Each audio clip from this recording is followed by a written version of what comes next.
Jana kanisa lilifanya sikukuu au sherehe ya kupashwa habari ya kuzaliwa Bwana. Na leo kama wanarejeo Maria kuna sikukuu hii ya Achies ambayo ni sikukuu kubwa kabisa kwa wanarejeo.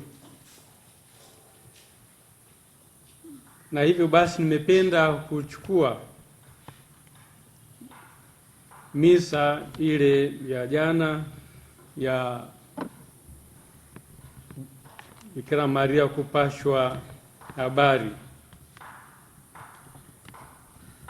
Kwa sikukuu hiyo ya Bikira Maria kupashwa habari,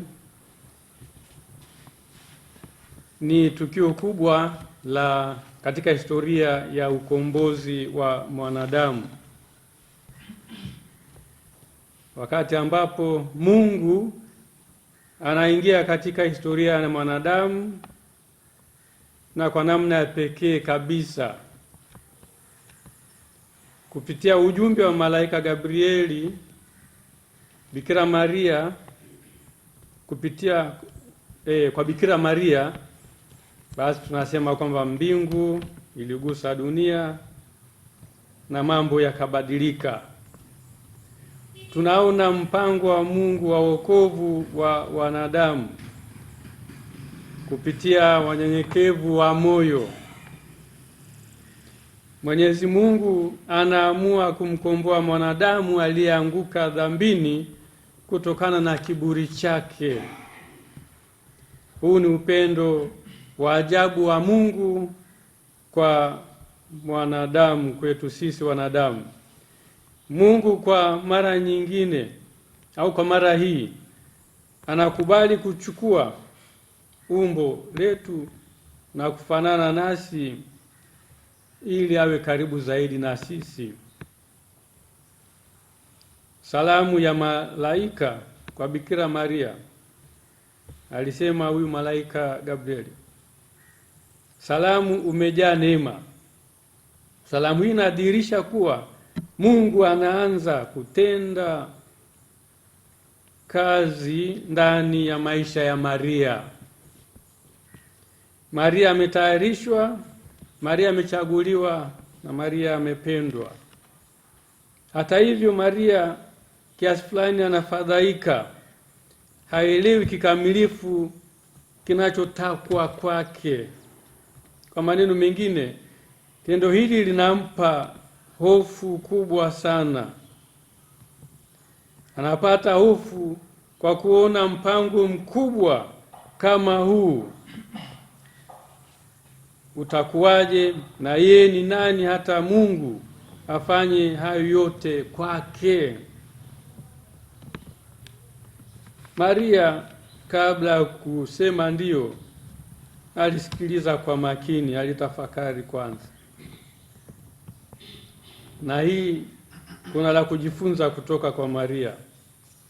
Mara ngapi tunaharakisha kusema, kuamua, kutenda kabla ya kuisikiliza sauti ya Mungu? Maria anatuonyesha kuwa wazi mbele ya Mungu kunaanza na ukimya wenye umakini na kuamini.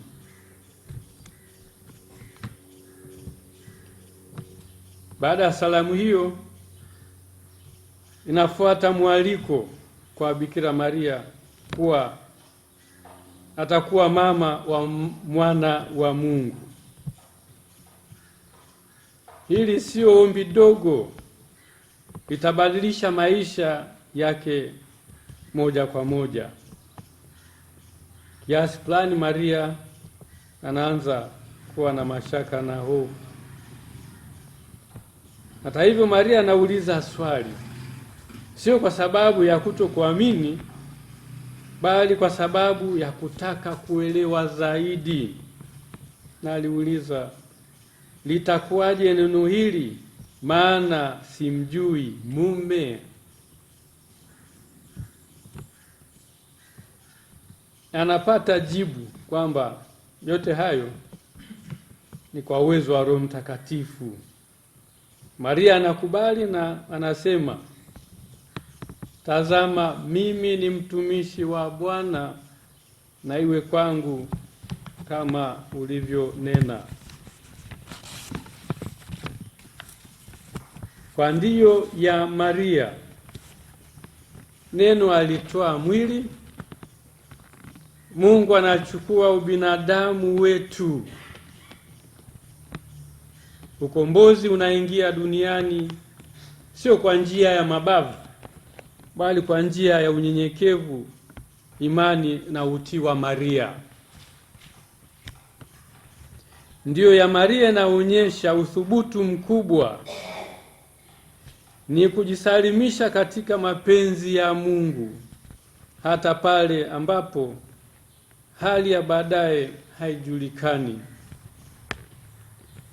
Ndiyo ya Maria ni mfano kwa kila mfuasi wa Kristo. Mungu hajilazimishi kuingia katika maisha yetu, anatualika. Anatangaza mpango wake kupitia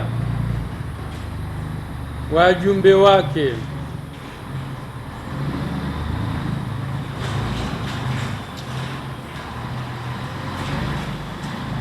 Wakati mwingine kupitia malaika, na mara nyingi kupitia maandiko matakatifu, wakati mwingine kupitia kanisa lake, na wakati mwingine kupitia dhamiri zetu, na hata wakati mwingine kupitia mahitaji ya wengine, na anasubiri mwitikio wetu. Maria anapopewa ujumbe, baada ya kutafakari, ndio alisema, mimi ni mtumishi wa Bwana, nitendewe kama alivyonena. Na sisi Mungu anatuita kutekeleza mapenzi yake kwa namna mbalimbali, na anasubiri tuitikie. Katika maisha yetu tunakutana na kupashwa habari kwingi,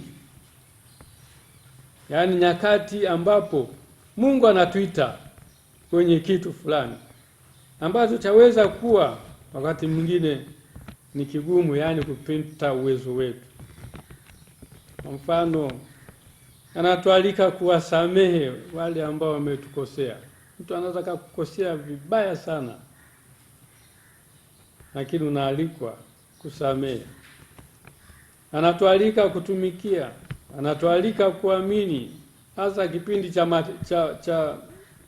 cha mateso au kipindi cha changamoto kubwa. Anatualika tuamini. Anatualika kuongea ukweli na kusema ndio, kwa kutekeleza majukumu yetu ya kila siku kwa upendo. Kama Maria, tunaweza kujisikia kuhangaika au kuuliza, litakuwaje neno hili? Lakini maneno ya malaika yanadhihirisha ukweli kwamba hakuna kinachoshindikana kwa Mungu. Leo tunaalikwa kuakisi maneno ya Maria katika mioyo yetu. Nitendewe kama ulivyonena. Maria alisema hivyo. Tukidiriki kusema hayo na kumaanisha hayo, Mungu atatenda maajabu, sio tu kwetu, lakini pia kupitia sisi. Tumwombe Maria aliyejaa neema atuombee ili tuweze kuitikia kwa ujasiri na kwa unyenyekevu wake. Tuombe tujaliwe kuakisi ndio yake katika mioyo yetu. Nipo hapa Bwana, nimekuja kufanya mapenzi yako. Tuombe kupewa neema ya kusikiliza kama Maria, kuamini kama Maria, na kusema ndio kama Maria.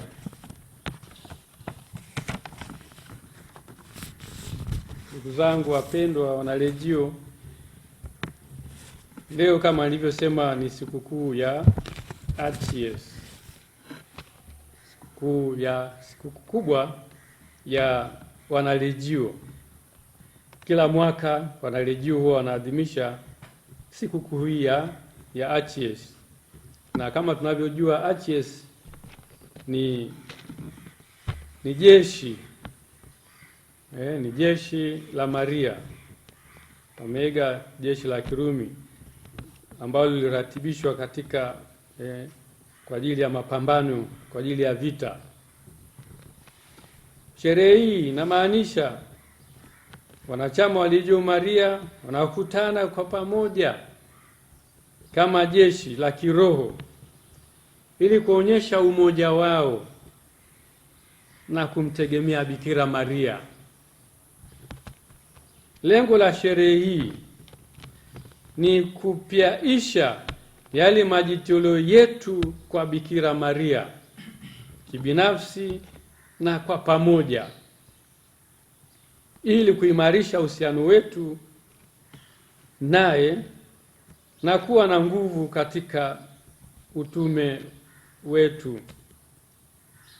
Legio Maria na utume wake. Franz Duf ambaye ndiye alianzisha Legio Maria alisema ni wakati wa kutoa heshima na kujitolea upya kwa Maria. Ni siku ya leo. Ni wakati wa kutoa heshima na ndio maana kuna sanamu ya Bikira Maria hapo, kuna bendera ya Legio Maria, Vexillum iko hapo. Basi tunaonyesha heshima kwa Bikira Maria na kujitolea upya. Alisema hivyo huyo Frank Duf. Na kawaida ACS huwa inaadhimishwa kabla kidogo au baada kidogo na sherehe ya kupashwa habari Maria. Na tunajua jinsi tunavyoadhimisha hii sherehe ya ACS. Wanachama tunakusanyika mbele ya sanamu ya Bikira Maria. Mnaona iko hapo, Vexillum iko hapo, bendera ya Legio Maria. Na kila mwanachama atajongea mbele ya sanamu hii ya Bikira Maria na kushika kwa mkono hiyo bendera ya Legio Maria Vexillum na kusali. Kuna maneno yako pale: mimi ni mali yako Maria, malkia wangu na mama yangu, na yote nilionayo ni mali yako. Watu tunayasema hayo wakati wa kupiaisha yale majitoleo yetu kwa Maria.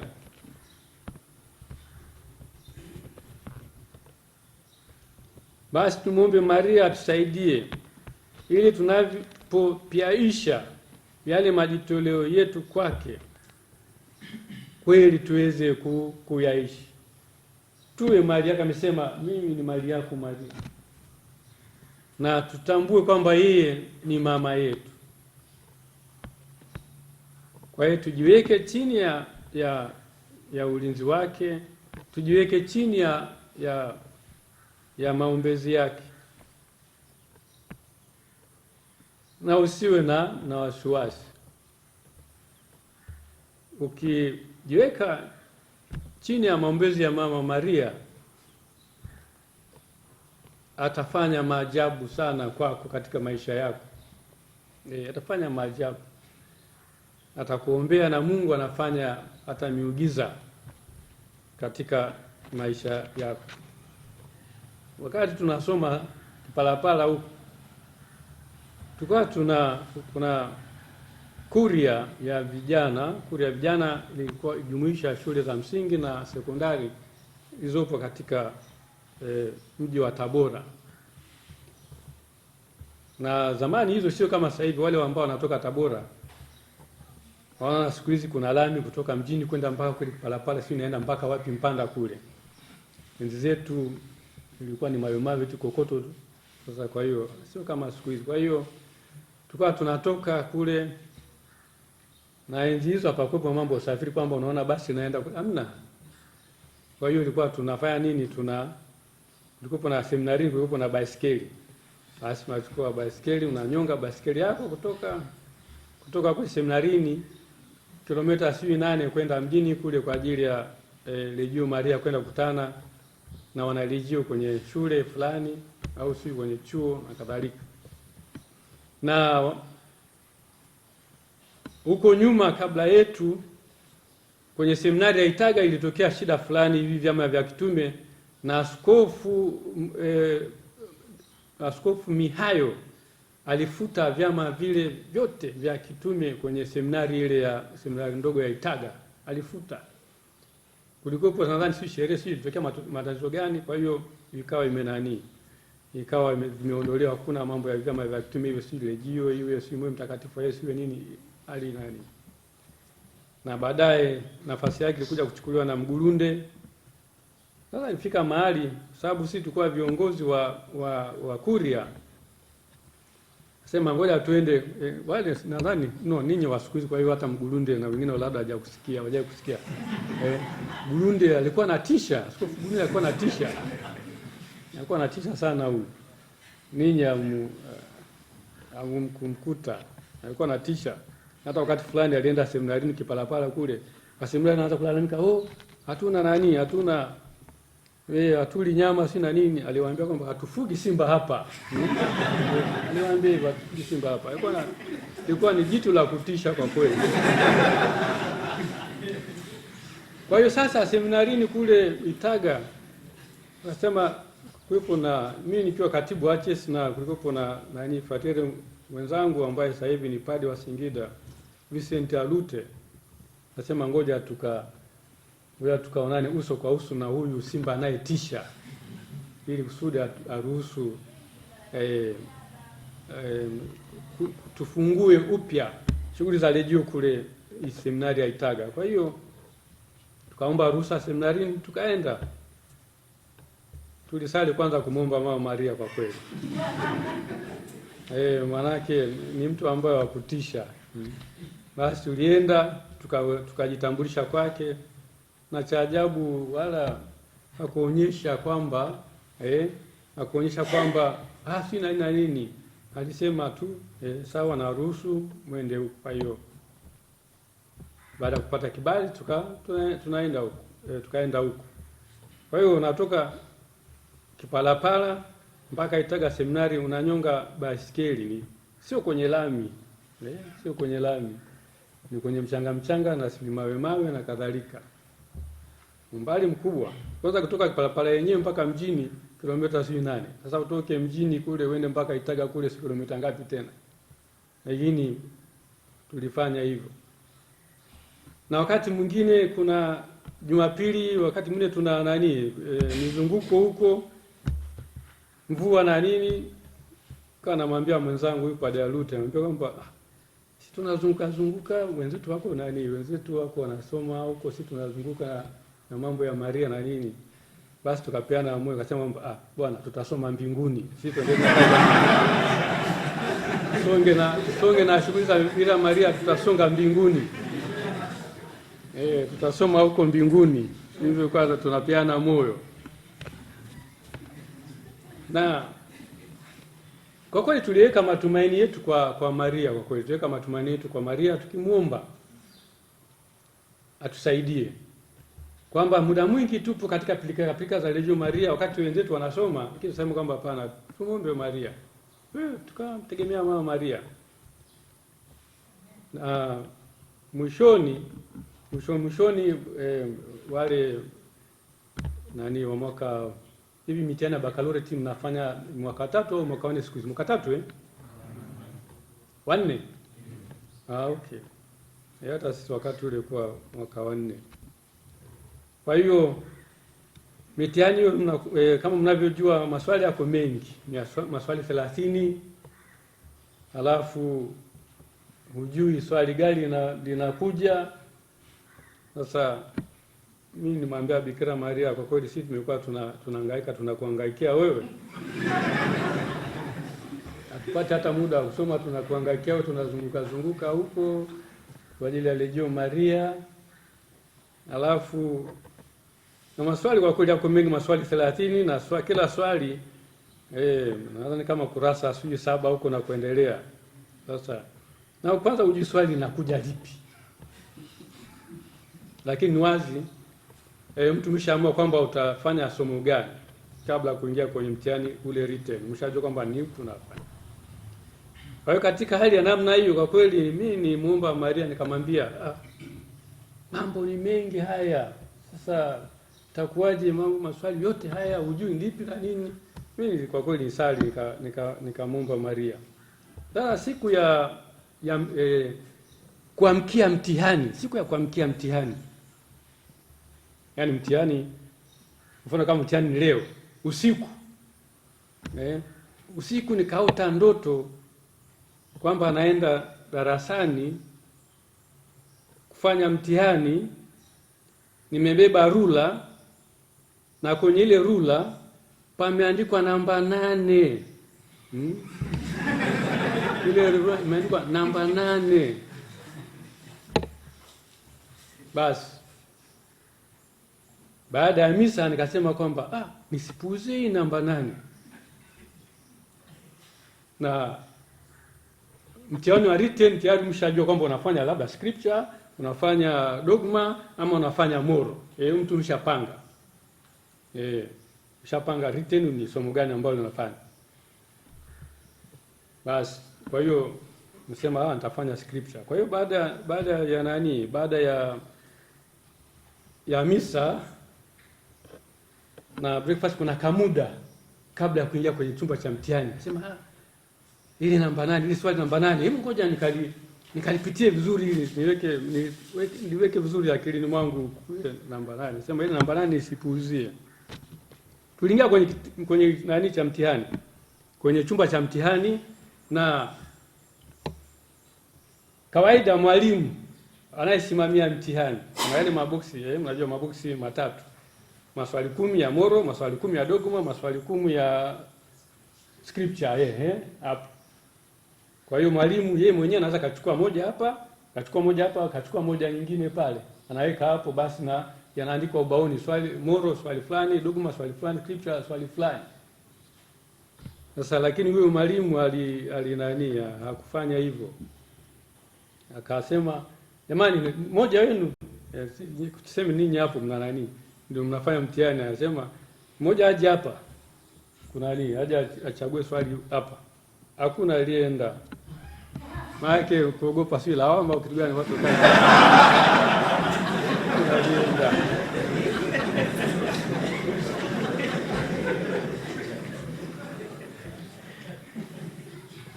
Kwa kweli hakuna aliyekubali kwenda nini. Sasa yule mwalimu sasa hivi ni marehemu kwa kweli. Alivyoona watu ni kimya, wataki waende gani. Mimi nilikuwa nimekaa katikati kule, ananiambia wewe fulani njoo hapa. Mimi niko katikati kule, sasa kwa nini ananichagua mimi katikati huko mbele, ameacha watu, ananiambia wewe fulani njoo huko, njoo hapa. Haya, nani maswali hapa? Chagua maswali hapa. Kwa hiyo nachukua moja huku, moja huku, moja huku. Haya. Si vile vimefungwa, karatasi kile kimefungwa vizuri ambacho hapo nafungua. Basi. Fungua hivi scripture namba 8, swali namba 8. Ndivyo ilivyokuwa. Namba 8. Sasa hapo ndio nikajua kwamba kwa kweli Mama Maria anafanya kazi kubwa sana. Kama unafanya nini? Kama unamtegemea, kama unamwamini, unajiweka chini yake, kwa kweli hata kuacha utaabike. Atakuombea. Kweli nilijiuliza maswali mengi sana pale. Kwamba kwa nini yule aniambie kwamba wewe njoo hapa? Na kwa nini ni ile swali ambalo niliota ndoto? Maswali 10 katoka lile. Kwa nini alitoka swali jingine? Basi ndivyo Mungu anavyotenda kazi, ndivyo Mungu anavyotumia Mama Maria, anavyomsikiliza Mama Maria kwa wale ambao kwa kweli wanaomwamini Maria. Kwa hiyo wapendwa mapadri, mashemasi, mafrateri na ndugu wale wengine,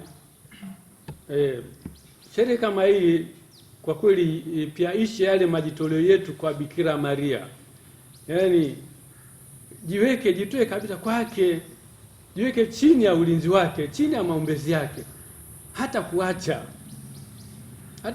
Maria, hata kuacha kama kweli unajitoa kikamilifu na kuamini kwamba yeye anaweza kukuombea. Kwani kule kwenye harusi ya Kana nini kilichotokea?